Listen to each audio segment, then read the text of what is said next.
promised focaccia bread.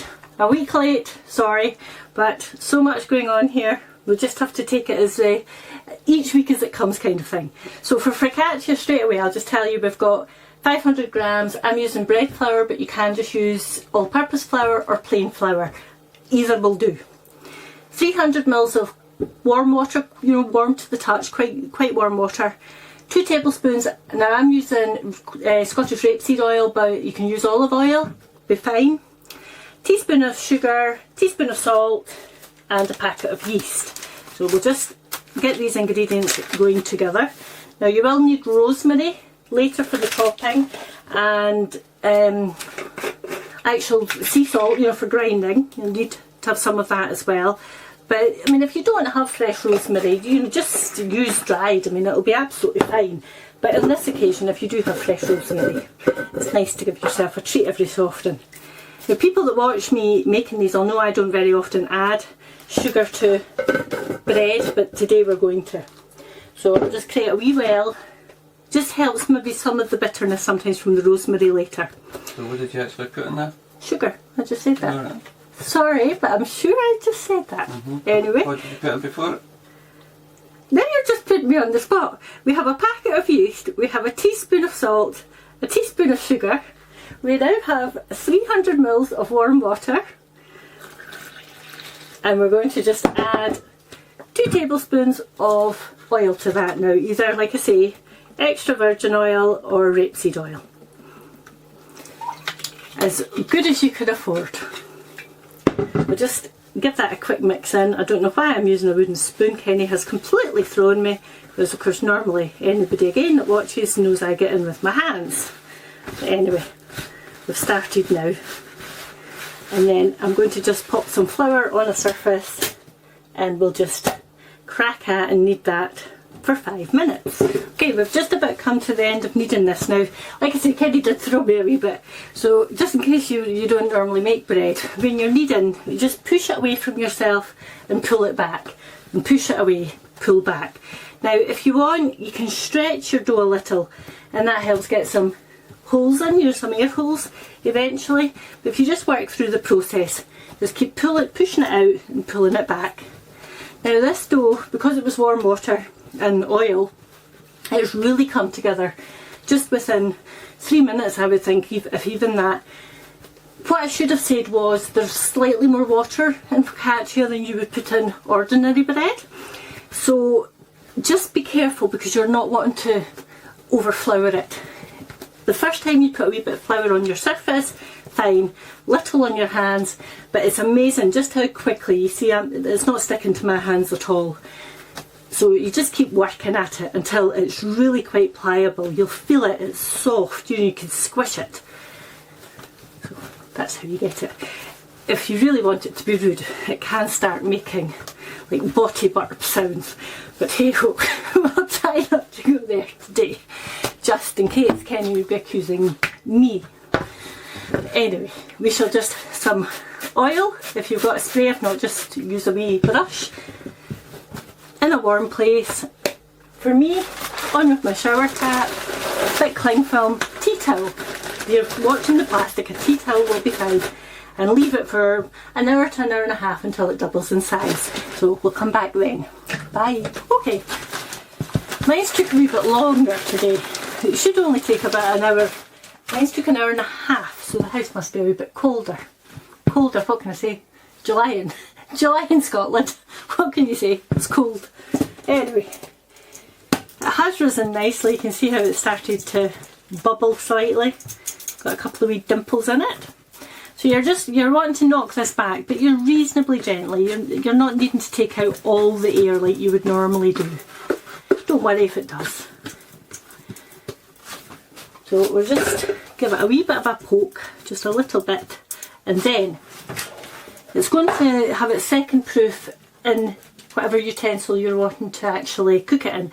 Now this is just about 14 by 10. Make sure you put some oil on it.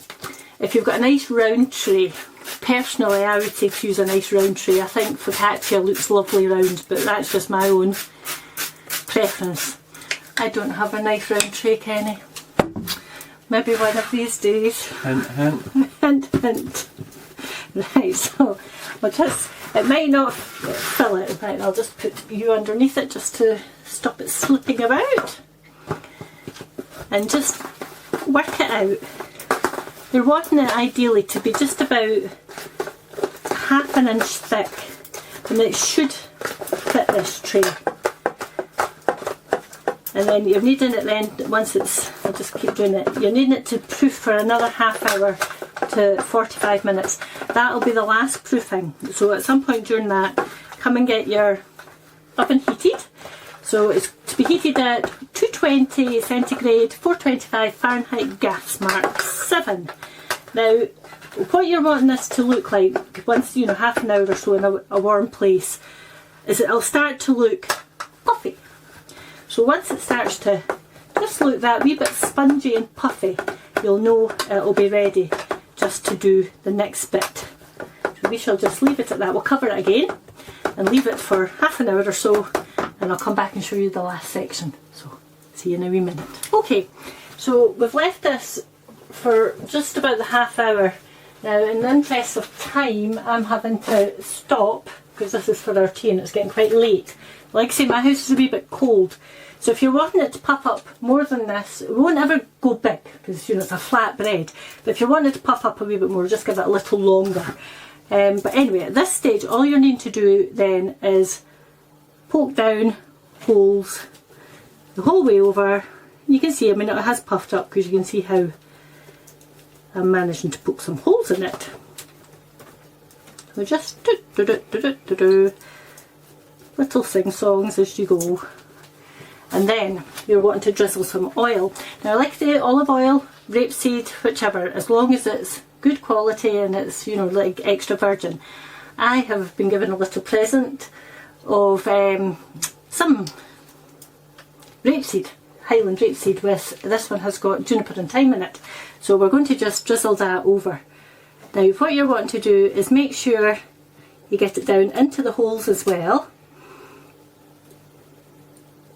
So as you're filling the holes, this might not be the healthiest looking of breads, but you know, Mediterranean diet, they live for ages out there with all their olive oils and things. But then just don't look too closely at the next section. I think we can probably just about leave that one there. It's important to get the oil in the holes as well. So we've just chopped up a little bit of rosemary fresh. You can say preferably fresh if you have it.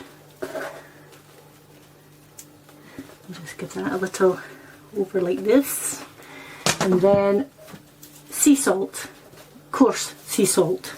Have it at quite a thick, you know, heavy setting, so you're getting good sized grains.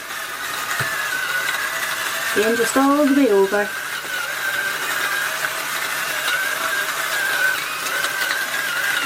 And then some pepper.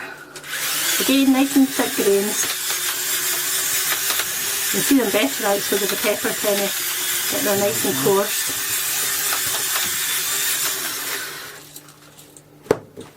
I'm going to add some Parmesan. Now this is up to yourself. At this point you can have Parmesan, you could have chilli, you could have garlic flakes, just whatever you fancy. I mean, you know, there's no set rule for Focaccia, but we're going to just have a little bit of Parmesan, and why not, as they say. And then just to finish it off, I'll just take one of these off, and you're just wanting to poke in some sprigs.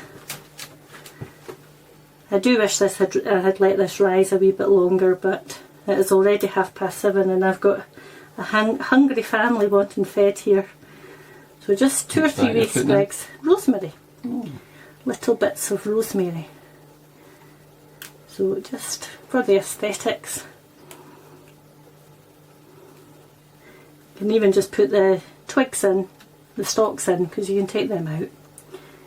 No point wasting all that fragrance. And I think we could just about leave it there, maybe one more. Then this just goes into the centre of the oven for just 15 to 20 minutes. You're wanting it to be quite golden when it comes out, so check it after the 15, and if it's still quite light, give it another 5.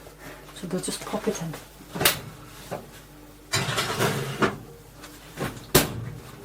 Oh, come back in a wee second whilst we take it out. So see you in a minute. Okay, bye.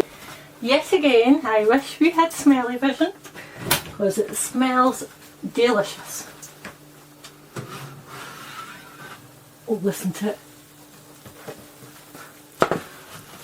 Now, I personally think that is a thing of beauty, but that is maybe just me. And like I said, you know, play around with these things. If you would rather it was slightly thicker, put it in a slightly smaller tray or make it circular or whichever. I'm going to just pop it up here off the cooker just now as well. I'm going to give it a few minutes before I take it out the tin as well, because be very careful, because not all the oil may have soaked into the bread. It looks as though it has, but there could still be 1 or 2 wee wet spots, so you certainly don't want to burn yourself. As always, this recipe will go up in orkneynews.scot. If you like what you're seeing, going to just tap the wee bell on YouTube, give us a wee subscribe so as you get notifications every time we put up a new video. We do try to do them weekly, but if not, it's always fortnightly anyway. And as always, with coronavirus and everything, just stay safe. Thank you very much for watching. Bye.